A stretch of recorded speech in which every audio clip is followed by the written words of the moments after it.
Hello, good afternoon. So today I will be walking you through my Kaggle assignment 1. And okay, so this is the code notebook here. So for an introduction, this is on the New York Taxi Fare prediction, and the data set that was provided to us had around 10,000 rows, and my final validation that I got for the R square value was 0.97. I'll walk you through each through my code block by block, and these are the 14 sections that I have here. So I am using 9 models, and I'm doing 3 hyperparameter tuning as well. Now to start with, first block is basically imports and setups. So you can see here. So we have imported pandas and numpy for data handling, matplotlib and seaborn for visualization, and sklearn as well, like models as well, and xgboost when I'm importing. I have imported it with a try expect case. So if it's unavailable on the environment, just checking it on. Okay, the next block that I have is loading the data. Now, the data set that are provided to us is the test, train, and the sample submission. So, okay, you can see the shape of the data here. That is, we have 10,000 rows with 17 columns. And this is the top 3 rows that I've printed here. Train head dot first 3 rows. So these are the various 17. These are the 17 columns that you can see here: pickup time, drop time, then passenger count, and other columns. Okay, to go ahead, next is the data types. So I have printed the types of every column. There are 4 objects. 2 are date time. So you can see this. This should be date time ideally. So in the further on steps, you will see me converting it as well. So date time, 2 date times. Then we have 30. Okay, you can see here we have listed out all the categorical and the numerical columns. So we have 30 numerical columns and 4 categorical columns. Next, we start with descriptive statistics here. So for every numerical column, I have computed the minimum, min, max, median, mode, and standard deviation. So one observation that you can see here quickly is that total amount ranges from minus 129 to a plus 551, and with a median of $21. And also one more thing, since it's New York prediction, we are doing in dollars, not rupee value. Now, and the trip distance that you see, it goes till to a 75 miles. Okay. These are few observations you will see. Since there's such a large value, we will be doing correcting it during in the EDA further on ahead. Just pointing it out here. So negative amounts, 100 rows. Just a quick stats here. Next is the missing values. So we see that 366 rows are having missing passenger count, rate code, congestion, surcharges, and other values. So I impute these using the median values because these are critical columns. See, we can't directly drop these columns. So I have imputed them with median values. And this prevents data leakage. So it's a good practice to do. Now, next step is the duplicate. We quickly checked it. There is no duplicate values. In the EDA, next step that I've done is the outlier detection. And this block is really important because, okay, now I'll just quickly summarize you what you are seeing in front of you. So, okay, I have start with the total amount. Okay, we see that amount that was less than 0. Okay, we saw that there was the range total amount range was going till a minus 129, which is not correct. So I have dropped the total amount columns where the value was below 2.5, because just a quick research online, I checked the NYC what is the minimum fare that is accepted, and 2.50 came out to be the minimum fare. So I've dropped every amount less than $2.50. Next, so it accounted to around. So I dropped rows where total columns exceeded 300 as well. So below um, 0 and more than 300. So other than that, I have also dropped the in the rate column as 99, because 99 is usually an error value. So I've dropped them.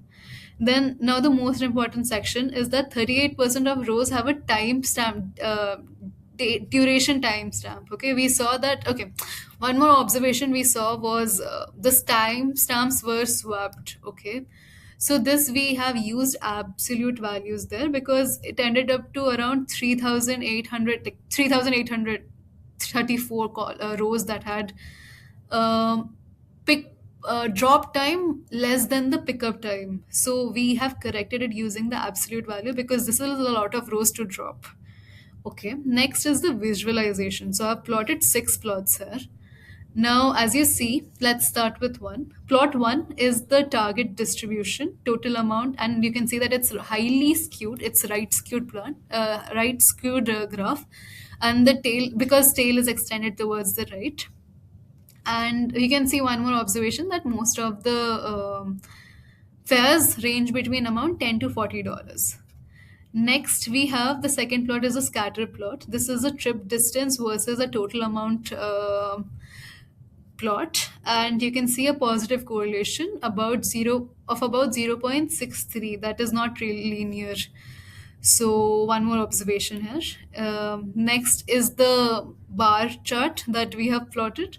This shows the average fare by hour, and you can see one more observation. Like any time before 5 a.m. and later than 10 p.m. is very low and is considered as premium fare. Next are the box plots, correlation plot, and the box plot again. First box plot denotes that is of the rate code. This is a key insight since we can see that JFK flats rate tips average between $88. Network average that you can see is network average is 125. So we can see the rate code is dominant in pricing drivers. Next is the correlation chart. It's a heat map that we see here. It's you can see like relationship between the two variables. So you can see that trip amount, total tall amount, and exchange chart has the highest correlation to the total amount. These three values, the red ones, red and the maroon one. Next, we have the box plot. That is, this shows a plot between payment type and the total amount. And you can see one observation that credit card tips tend to be longer and more expensive, likely due to self selection on trips. Okay, so this is one observation that we have here. Next is okay. Now this is an important column. This is where we are starting feature engineering. Now what is happening here is okay. So first, what we have done is we have parsed the trip duration, this date time column, and computed the trip duration using the absolute, and we have handled it by absolute to correct the swapped timestamps. Next, I have created this time feature. Pick up these new columns. That is the pickup hour, pickup day of the week, then the weekend flag, rush hours, late night flag. These are the six new columns that I've created. Next, distance transformer. Columns that I've created, that is distance by square log and the duration by distance. So these are the few more columns that I have created for future as a part of feature engineering exercise.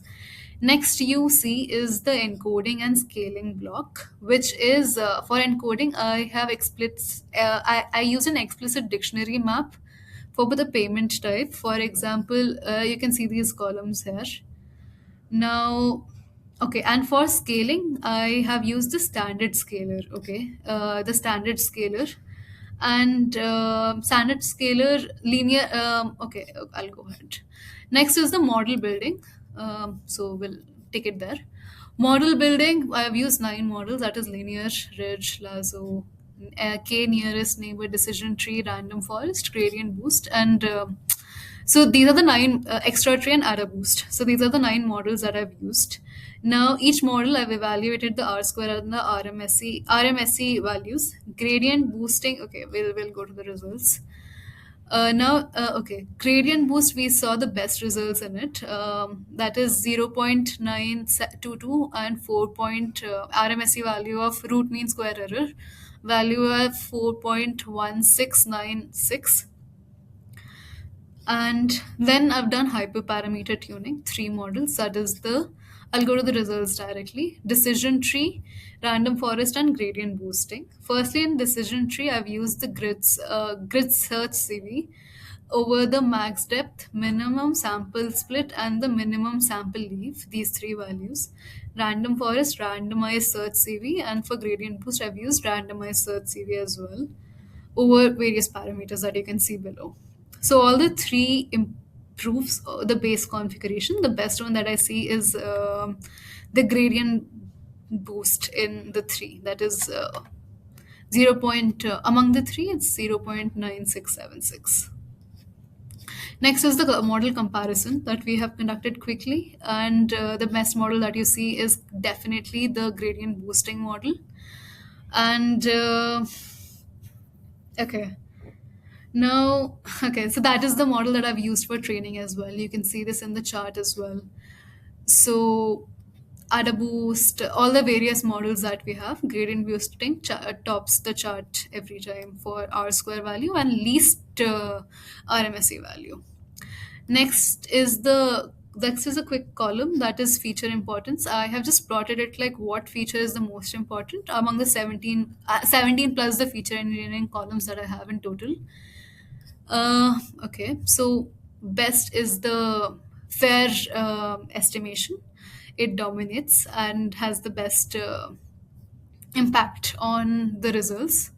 Next is the submission section quickly. So I have submitted using the gradient boost, and thank you for viewing my video completely. Thank you so much.